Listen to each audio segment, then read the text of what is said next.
Hello students. आज class +1 unit number 2 kinematics के lecture number 2 में हमारा टॉपिक है vector and its types part 2। तो जैसा कि मैंने अपने प्रीवियस लेक्चर में आपको वेक्टर क्वांटिटी क्या है, उसको ज्योमेट्रिकली कैसे रिप्रेजेंट करते हैं, उसका सिंबल क्या है और उसकी कुछ टाइप्स के बारे में डिस्कस किया। अब उससे आगे हम आज इस लेक्चर में आगे बढ़ते हैं। तो जैसा कि आप सामने देख रहे हो ऑर्थोगोनल वेक्टर्स, तो आपको स्क्रीन पे दो वेक्टर्स नजर आ रहे हैं। एक वेक्टर है जिसका नाम है ए वेक्टर और दूसरा बी वेक्टर। तो आप इन दो वेक्टर्स को अगर ध्यान से देखें तो आपको इन दोनों की डायरेक्शंस में कुछ रिलेशन मालूम पड़ रहा है। वो ये है कि जो ए वेक्टर की डायरेक्शन है वो बी वेक्टर के साथ परपेंडिकुलर है। परपेंडिकुलर तो मालूम ही है आप, बी की ए के साथ है ना।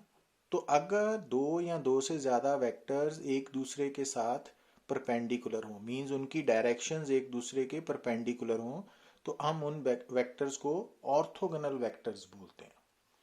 तो जैसा कि अगर मान लीजिए कि आपको किसी स्टेटमेंट में मेंशन किया हुआ कि there are two orthogonal vectors, तो वहां आपको एकदम ये कंक्लूड करना पड़ेगा कि ये वेक्टर्स परपेंडिकुलर हैं एक दूसरे के। तो ऑर्थोगोनल वेक्टर्स को हम परपेंडिकुलर वेक्टर्स भी बोल सकते हैं, परपेंडिकुलर वेक्टर्स को हम ऑर्थोगोनल वेक्टर्स भी बोल सकते हैं। और इनका मीनिंग क्या है कि ये दोनों वेक्टर्स की डायरेक्शंस एक दूसरे के परपेंडिकुलर है। अब अगर हम बात करें तो कोप्लेनर वेक्टर्स, तो अगर वेक्टर्स गिवन वेक्टर्स एक ही प्लेन में लाई कर रहे हैं, तो जैसा कि ए बी सी डी आप चार वेक्टर्स को देख रहे हो, तो अगर इनका ये सेम प्लेन में लाई कर रहे हैं तो इनको हम बोलेंगे कोप्लेनर वेक्टर्स। तो अब जैसे आपके सामने स्क्रीन पे ये चार पेन टेबल पे रखे हुए हैं ना, तो अगर मान लीजिए कि हर पेन जो है ना, हर एक पेन जो है ना, ईच एंड एवरी पेन जो है वो एक वेक्टर को रिप्रेजेंट कर रहा है और उसकी जो टिप है, पेन की जो टिप है वो एरो ऑफ द वेक्टर है। तो आप क्या देख रहे हो कि ये इस समय आपके सामने डायग्राम में जो चारों वेक्टर्स हैं वो एक ही प्लेन पे टेबल पे रखे हुए हैं ना, तो एक ही प्लेन में लाई कर रहे हैं, तो ये कोप्लेनर वेक्टर्स होंगे। पर अगर मान लीजिए जैसा कि यहाँ देख रहे हो कि ये तीन वेक्टर्स तो एक ही प्लेन में अब, मगर ये वाला वेक्टर प्लेन से बाहर आ रहा है ना, तो ये वाला वेक्टर जो है वो इन तीनों के साथ को प्लेनर नहीं है। को मीन सेम सेम प्लेन में नहीं है, तो ये अलग प्लेन में हो गया ना। तो इट मीन्स इस डायग्राम में ये चारों जो वेक्टर्स हैं तो वो नॉन कोप्लेनर है, मगर ये तीन कोप्लेनर्स हैं। ये तीन कोप्लेनर्स है, बट अगर हम इन चारों की बात करें तो वो नॉन कोप्लेनर में आएंगे ना। तो क्योंकि ये वाला वेक्टर प्लेन से बाहर आ रहा है ना, तो ऐसे आपको समझना पड़ेगा। अब को इनिशियल वेक्टर्स क्या है कि अगर जैसे यहाँ आपको देख रहा है, भी स्क्रीन पे नजर आ रहा है कि तीन वेक्टर्स हैं और तीनों वेक्टर्स की टेल ओ पॉइंट पे है ना, कॉमन है। तो अगर आपके सामने दो या दो से ज्यादा वेक्टर्स की टेल कॉमन हो तो उनको बोलते हैं कि वो को इनिशियल वेक्टर्स है, क्योंकि जो टेल होती है ना उसको हम वेक्टर का इनिशियल पॉइंट मानते हैं और हेड को फाइनल पॉइंट। तो ये मैंने बताया था कि जो हेड है वो एरो वाली साइड है ना, जहाँ पे एरो ड्रॉ किया है वो वेक्टर का हेड है, और दूसरी एंड जो है वो बिना एरो के वो टेल है। और जो को इनिशियल वेक्टर है वो दो या दो से ज्यादा भी हो सकते हैं, और वो कोप्लेनर भी हो सकते हैं, नॉन कोप्लेनर भी। तो क्योंकि जब हमने को इनिशियल वेक्टर्स को देखना है तो उनकी टेल्स कॉमन होनी चाहिए, वो किसी भी प्लेन में हो सकते हैं। अब बात करते हैं लोकलाइज्ड और फिक्स्ड वेक्टर की। तो अब जैसा यहाँ पे देखिए आप कि यहाँ पर आपको कि अगर मान लीजिए कोई पार्टिकल की पोजीशन है P1, ठीक है ना, एट टाइम T1, तो उस पार्टिकल की position with respect to origin describe करने के लिए हमने एक ग्रीन कलर का वेक्टर ड्रॉ किया, तो ये R1 वेक्टर क्या है, position vector at time t1। मगर कुछ देर बाद वही पार्टिकल P2 पे शिफ्ट हो गया, ठीक है, तो अब उसका पोजीशन वेक्टर R2 हो गया ना। मगर आप देखिए कि जो जब पार्टिकल P1 पे था तब P2 पे नहीं था, जब P2 पे पहुंचा तो P1 पे नहीं होगा। तो इट मीन्स जो उसका पोजीशन वेक्टर है, जो पहले R1 था फिर R2 हो गया, तो R1 R2 पोजीशन वेक्टर की टेल वहीं रही जहां पर पहले थी, है ना, मगर हेड चेंज शिफ्ट कर गया ना, P1 से P2 चला गया। तो जिस वेक्टर का हेड शिफ्ट हो बट टेल फिक्स्ड हो उसको हम लोकलाइज्ड और फिक्स्ड वेक्टर बोलते हैं। और जिस वेक्टर की टेल और हेड टाइम के साथ बदलते जाएं, अपनी जगह बदलते जाएं, तो उसको हम फ्री वेक्टर बोलते हैं, ठीक है ना, नॉन लोकलाइज्ड और फ्री वेक्टर। तो ये कुछ जनरल बातें हैं जो आपके माइंड में होनी चाहिए।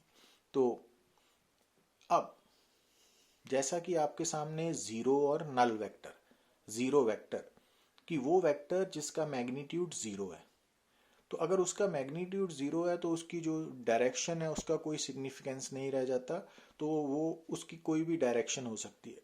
सो a vector having zero magnitude and arbitrary direction is called zero और नल वेक्टर। तो अब जो जीरो वेक्टर है उसको हम वेक्टर में जीरो के ऊपर एरो डाल के ड्रॉ करते हैं। और क्योंकि किसी भी वेक्टर के अराउंड अगर हम मॉड साइन डालते हैं तो उसका मीनिंग है उसका मैग्नीट्यूड। अब जीरो वेक्टर का मॉड जीरो होगा ना। अच्छा, अब जैसा कि हमने geometrical representation of A vector में बात की थी कि किसी भी वेक्टर को ज्योमेट्रिकली हम स्ट्रेट लाइन के साथ ड्रॉ करते हैं, और जो स्ट्रेट लाइन है उसकी length directly proportional to magnitude of that vector होती है। तो अब क्योंकि जीरो वेक्टर का मैग्नीट्यूड ही जीरो है, इट मीन जो स्ट्रेट लाइन ड्रॉ की जाएगी जीरो वेक्टर को रिप्रेजेंट करने में उसकी लेंथ भी जीरो होनी चाहिए, और जिस लाइन की लेंथ जीरो हो जाए वो पॉइंट में कन्वर्ट हो जाती है। तो ज्योमेट्रिकली जीरो वेक्टर जो है ना वो एक पॉइंट के साथ रिप्रेजेंट होता है। Got it?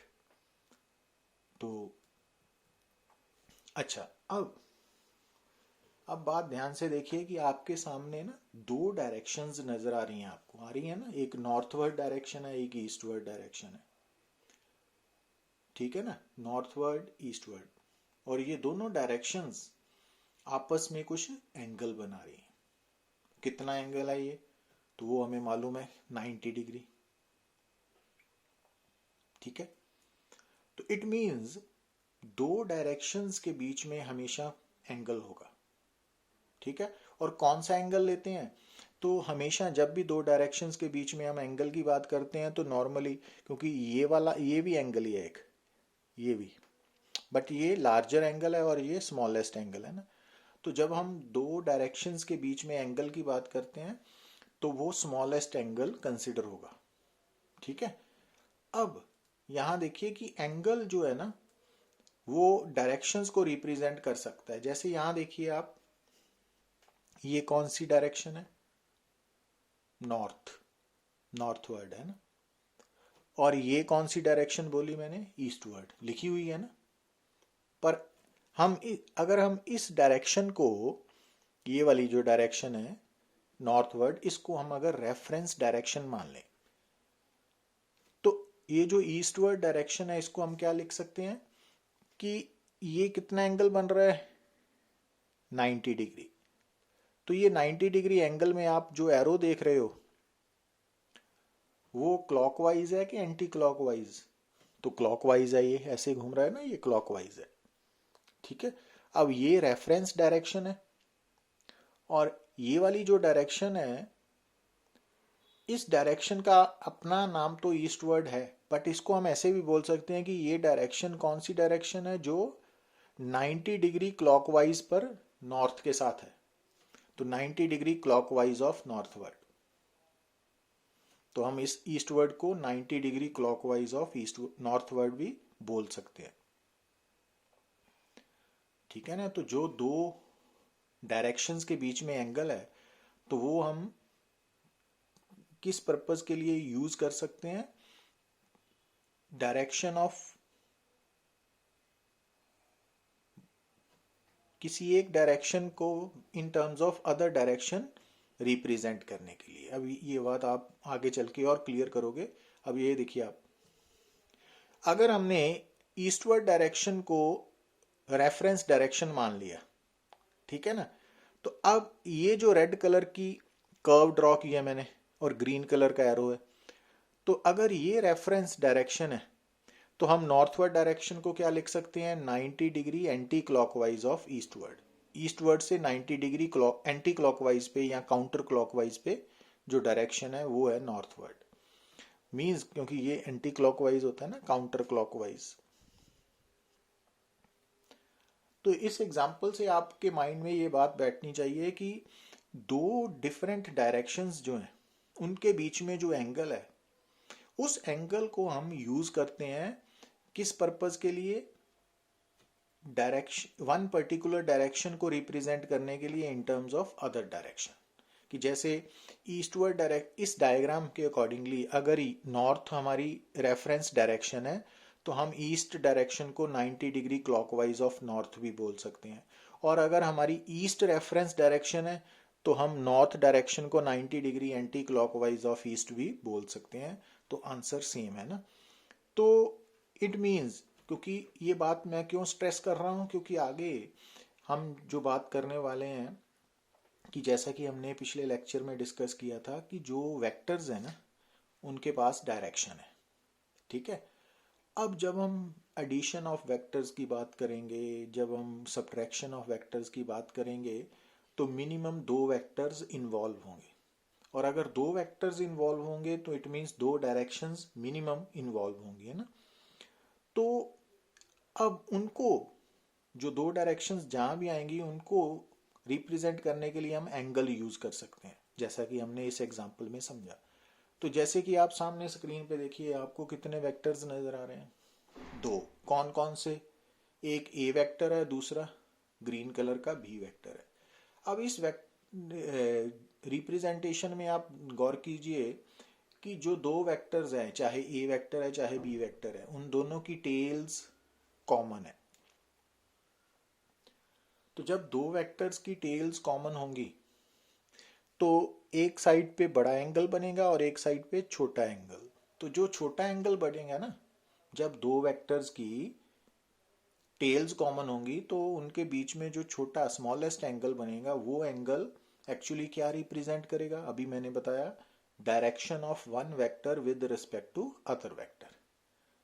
तो इस एंगल की वैल्यू आप देखिए कि अगर मान लीजिए ये दोनों वेक्टर्स सेम डायरेक्शन में होते, तो अगर हम ए को घुमा के बी की तरफ लाते हैं तो थीटा 0 हो जाएगा ना।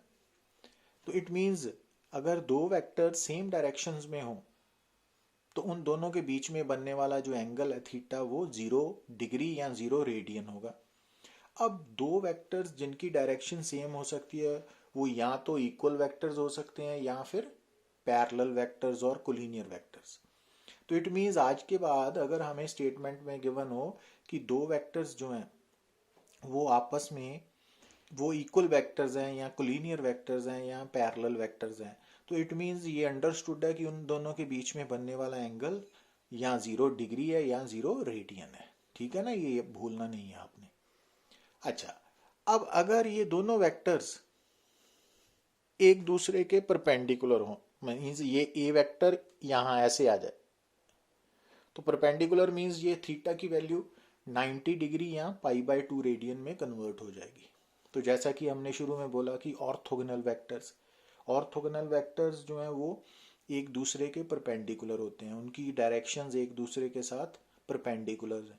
तो अगर परपेंडिकुलर डायरेक्शंस है तो इट मीन्स ऑर्थोगोनल वेक्टर्स एक दूसरे के साथ कितना एंगल बनाते हैं, 90 डिग्री या π/2 रेडियन। Got it. तो इस तरह से आपने ये सब बातें समझनी है। अच्छा, अब अगर मान लीजिए कि दोनों वेक्टर्स ऑपोजिट डायरेक्शन में है, मींस ये बी वेक्टर है और ये वाला वेक्टर ए हो जाएगा ना, ऐसे ऑपोजिट, तो उस केस में थीटा क्या हो जाएगा, 180 डिग्री या पाई रेडियन। अब ऑपोजिट डायरेक्शंस वाले वेक्टर्स को क्या बोलते हैं आप, anti parallel vectors. Anti collinear vectors. तो इट मीन्स अगर हमें स्टेटमेंट में दिया हो कि there are two anti parallel vectors और एंटी कोलिनियर वेक्टर्स, तो उसका मतलब क्या हुआ कि दोनों के बीच में एंगल 180 डिग्री है या पाई रेडियन है। तो ये याद रखना है। अब वापस आते हैं कि अगर आपके सामने दो वेक्टर्स ड्रॉ किए हों, दोनों की टेल्स कॉमन हो, तो दोनों के बीच में जो एंगल है, स्मॉलेस्ट एंगल है, वो direction of one vector with respect to other vector को रिप्रेजेंट करेगा। तो जैसा कि आप सामने देख रहे हो। पर कई बार आपके सामने क्या होता है कि जैसे यहाँ पे ए वेक्टर का ये हेड है ना, और ये वी वेक्टर है और इसकी टेल है। अब आप यहाँ इस डायग्राम में क्या देख रहे हो कि बी वेक्टर की जो टेल है वो ए वेक्टर के हेड पे है। तो अब उस केस में अगर हमें ए वेक्टर एंड बी वेक्टर के बीच में एंगल को डिनोट करना पड़े, तो आप क्या करोगे कि जो हेड वाली वेक्टर है ना, उसको एक्सटेंड कर देना आगे की तरफ, जैसे मैंने डॉटेड लाइंस के साथ किया। तो ये जो एंगल बन रहा है ना, ये angle between A and B vector बनेगा ना। समझ आ रही है ना बात आपको? अगर आपके सामने यहां पे देखिए आप, ये ए वेक्टर है, ये बी वेक्टर है, पर आप क्या देख रहे हो कि जहां पर ए वेक्टर का हेड है वहीं पर बी वेक्टर का भी हेड है ना। मीन दोनों वेक्टर्स के हेड्स कोइंसाइड कर रहे हैं। तो उस केस में दोनों वेक्टर्स के बीच में बनने वाला जो एंगल है, जो बेसिकली उन दोनों की डायरेक्शंस पे डिपेंड करता है ना, और यहाँ कह लें कि ये एंगल जो है दो वेक्टर्स के बीच में बनने वाला angle actually direction of one vector with respect to other vector को रिप्रेजेंट करता है। तो वो वाला एंगल जो है कैसे निकालना है, हमने कहाँ शो करना है कि अगर मान लीजिए कि दोनों वेक्टर्स के हेड्स एक ही जगह पे हैं, तो आपने हेड्स, दोनों के हेड्स की लाइंस को एक्सटेंड कर देना है फर्दर, और उन दोनों लाइंस के बीच में जो एंगल बनेगा वो angle between the two vectors होगा। तो इट मीन्स आज के बाद आपके ये माइंड में होना चाहिए कि जहां पर दो वेक्टर्स के साथ हम डील करेंगे, तो एक तो फर्स्ट वेक्टर का मैग्नीट्यूड होगा, दूसरा सेकंड वेक्टर का मैग्नीट्यूड होगा, और तीसरा दोनों की डायरेक्शंस पे डिपेंड करेगा उनके बीच में बनने वाला एंगल, जो यूजुअली हम थीटा के साथ रिप्रेजेंट करेंगे। तो अब थीटा को कैसे ड्रॉ करना है, कहाँ ड्रॉ करना है, वो बात हमने डिस्कस की है। ठीक है। और जो दो वेक्टर्स के बीच में जो बनने वाला एंगल है वो बेसिकली दोनों वेक्टर्स की डायरेक्शंस पे डिपेंड करेगा, और दो वेक्टर्स के बीच में बनने वाला जो एंगल है वो direction of one vector with respect to other vector को रिप्रेजेंट करेगा ना। तो ये बात हम फर्दर इलेबोरेट करेंगे नेक्स्ट लेक्चर में। तो इट मीन्स आज के बाद आपके माइंड में ये रहना चाहिए कि जब भी हम वेक्टर्स के साथ डील करेंगे तो मैग्नीट्यूड्स के साथ साथ एंगल भी इन्वॉल्व होगा, और वो एंगल उन दो वेक्टर्स की डायरेक्शन पे डिपेंड करेगा कितना होगा ना। और इक्वल वेक्टर्स के लिए अपना पैरेलल वेक्टर्स के लिए, कोलिनियर वेक्टर्स के लिए, तो ये एंगल थीटा तो 0 डिग्री लेंगे, मगर अगर ऑर्थोगोनल वेक्टर्स है तो 90 डिग्री लेंगे और पाई/2 रेडियन, और अगर एंटी पैरेलल और एंटी कोलिनियर है तो फिर 180 डिग्री और पाई रेडियन लेंगे। तो ये सारा कुछ हमने एक ही स्टेप में क्लियर किया है ना। तो एंगल बिटवीन टू वेक्टर्स, तो ये बात भी हम ऑलरेडी डिस्कस कर चुके हैं कि collinear, anti parallel, anti collinear में। अच्छा, अब एक और बात, वो ये कि अगर मान लीजिए कि ये हमारा ए वेक्टर है, तो अगर आप इस वेक्टर को कहीं भी शिफ्ट करते हो, पर कंडीशन ये है कि ए वेक्टर की या गिवन वेक्टर की जो फाइनल पोजीशन है वो इनिशियल के पैरेलल होनी चाहिए ना। तो अगर आप किसी भी वेक्टर को उसके पैरेलल डिस्प्लेस करते हो, तो इट मीन्स एक तो उस वेक्टर का मैग्नीट्यूड भी सेम रहेगा और पैरेलल डिस्प्लेसमेंट होने के कारण डायरेक्शन भी सेम रहेगी। तो इट मीन्स वो वेक्टर एज सच रहेगा। तो जब हम किसी भी वेक्टर को उसके पैरेलल शिफ्ट करते हैं तो वो वेक्टर सेम रहता है, क्योंकि ना तो उसका मैग्नीट्यूड बदल रहा है ना ही उसकी डायरेक्शन। पर अगर आप किसी गिवन वेक्टर को डिस्प्लेस करते हो बट पैरेलल टू इटसेल्फ नहीं है, तो फिर वो वेक्टर डायरेक्शन के बदलने के कारण चेंज हो जाएगा। सो इट मीन्स आप किसी भी वेक्टर को अगर उसके पैरेलल शिफ्ट करते हो तो उस पर कोई फर्क नहीं पड़ेगा, वो एज सच सेम ही रहेगा। तो इसकी भी ज़रूरत हमें नेक्स्ट लेक्चर में पड़ेगी, तो इसके लिए आपने ये कंडीशन को याद रखना है। ओके।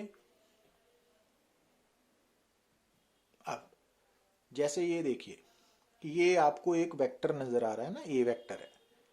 अगर हम इस वेक्टर को, इसकी टेल फिक्स्ड है, इसको थोड़ा सा रोटेट कर देना, पहले ये ऐसे वेक्टर था, अब इसको हमने ऐसे घुमा दिया, तो अब क्या हुआ, कितना एंगल हमने इसको रोटेट किया, थीटा एंगल है ना।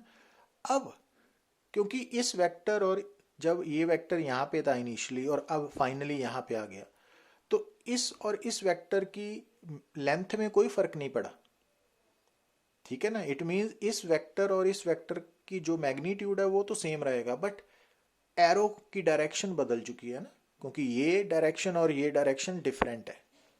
तो इट मीन्स ये वाला जो वेक्टर है इसकी डायरेक्शन अब इसके इक्वल नहीं रही। बात समझ आ रही है ना। अब इस वेक्टर का चाहे इसके साथ मैग्नीट्यूड सेम है बट डायरेक्शन बदल चुकी है, तो इट मीन्स ये वाला वेक्टर अब ए वेक्टर नहीं रहा, ठीक है। मगर ये वेक्टर जब इस वेक्टर को हमने रोटेट किया थ्रू एंगल थीटा, तो इस वेक्टर का मैग्नीट्यूड और इस वेक्टर का मैग्नीट्यूड तो सेम ही है ना, मगर डायरेक्शन सेम ना होने के कारण ये जो वेक्टर आफ्टर रोटेशन बना वो ए नहीं है। ये बात आपने माइंड में रखनी है।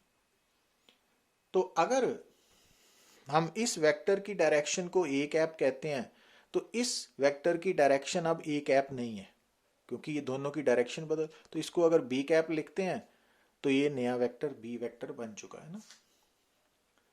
तो ये वी वेक्टर और ए वेक्टर बराबर कब होने थे भी, अगर इनके मैग्नीट्यूड के साथ साथ इनकी यूनिट वेक्टर भी बराबर होते ना, सेम होते, मगर वो अलग है। तो इसका मतलब जब आप किसी भी वेक्टर को रोटेट करते हो, ठीक है, तो वो उसकी डायरेक्शन बदलने के कारण वो वेक्टर बदल चुका है। हाँ, उसका मैग्नीट्यूड सेम रहेगा, ये बात आपने, क्योंकि मैग्नीट्यूड ऑफ वेक्टर और वेक्टर में फर्क है। वेक्टर में मैग्नीट्यूड को हम उसकी डायरेक्शन यूनिट वेक्टर के साथ मल्टीप्लाई करते हैं ना, और किसी भी वेक्टर के सेम रहने का कारण कब होगा, जब उसका मैग्नीट्यूड और डायरेक्शन दोनों में कोई फर्क ना हो। तो ये बात गौर करनी है ना आपने। अब जैसे यहाँ देखिए कि अगर ये ए वेक्टर है तो इसको हमने एंगल थीटा रोटेट किया ना, तो ये नया वेक्टर बन गया बी वेक्टर। और ये बी वेक्टर ए के इक्वल नहीं होगा ना, पर ये एंगल कितना है, 2 pi radian into N, N integer अगर नॉन इंटीजर है, तो अगर एन आप इंटीजर नॉन इंटीजर समझते हो, ठीक है।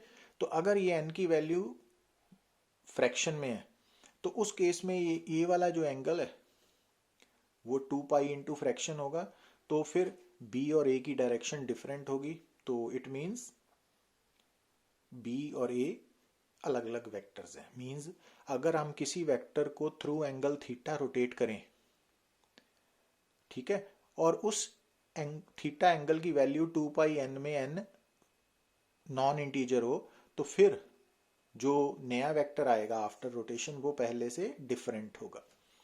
पर अगर मान लीजिए ये वेक्टर ही है और इसको जब हमने रोटेट किया, एक पूरा चक्कर लगा दिया ना, अब पूरा चक्कर मीन्स एक एंगल 2 पाई रेडियन का होता है, 360 डिग्री या 2 पाई रेडियन, ठीक है। अगर हमने इस वेक्टर को पूरी तरह से 2 बार कंप्लीटली घुमा के, एक बार और 2 बार ले आए, तो n2 हो जाएगा ना। तो इट मीन्स तब ये कितना एंगल कवर करेगा, तो अगर तो एक बार इसने पूरा घूमा, पूरा सर्कल घूमा इसने, तो फिर थीटा होगा 2 पाई इंटू 1। अगर 2 बार घूमा तो 2 पाई इंटू 2, अगर 3 बार घूमा तो 2 पाई इंटू 3। तो अब 1 2 3 क्या इंटीजर है ना। तो इट मीन्स अगर कोई भी वेक्टर रोटेट कर रहा है अपनी टेल के अबाउट, और उसका जो एंगल ऑफ रोटेशन है या रेवोल्यूशन है वो 2 पाई इंटू एन है, और एन की वैल्यू अगर इंटीजर है, तो इट मीन्स वो वेक्टर घूम के फिर वहीं पे आ जाएगा। तो इट मीन्स उसकी इनिशियल और फाइनल डायरेक्शंस भी सेम होगी, मैग्नीट्यूड तो सेम ही है, तो फिर वो वेक्टर अनचेंज्ड रहेगा, चेंज नहीं करेगा। समझ आ रही है ना बात? तो अगर आप किसी वेक्टर को रोटेट करते हो और उसमें जितना एंगल रोटेट किया, अगर उस एंगल में वो एंगल की वैल्यू 2πn में n नॉन इंटीजर है तो वेक्टर चेंज कर जाएगा, पर अगर n इंटीजर है तो वेक्टर सेम रहेगा, फिर चेंज नहीं करेगा, क्योंकि फिर उसकी इनिशियल और फाइनल डायरेक्शंस भी सेम होंगी, मैग्नीट्यूड तो है ही same. Thank you very much.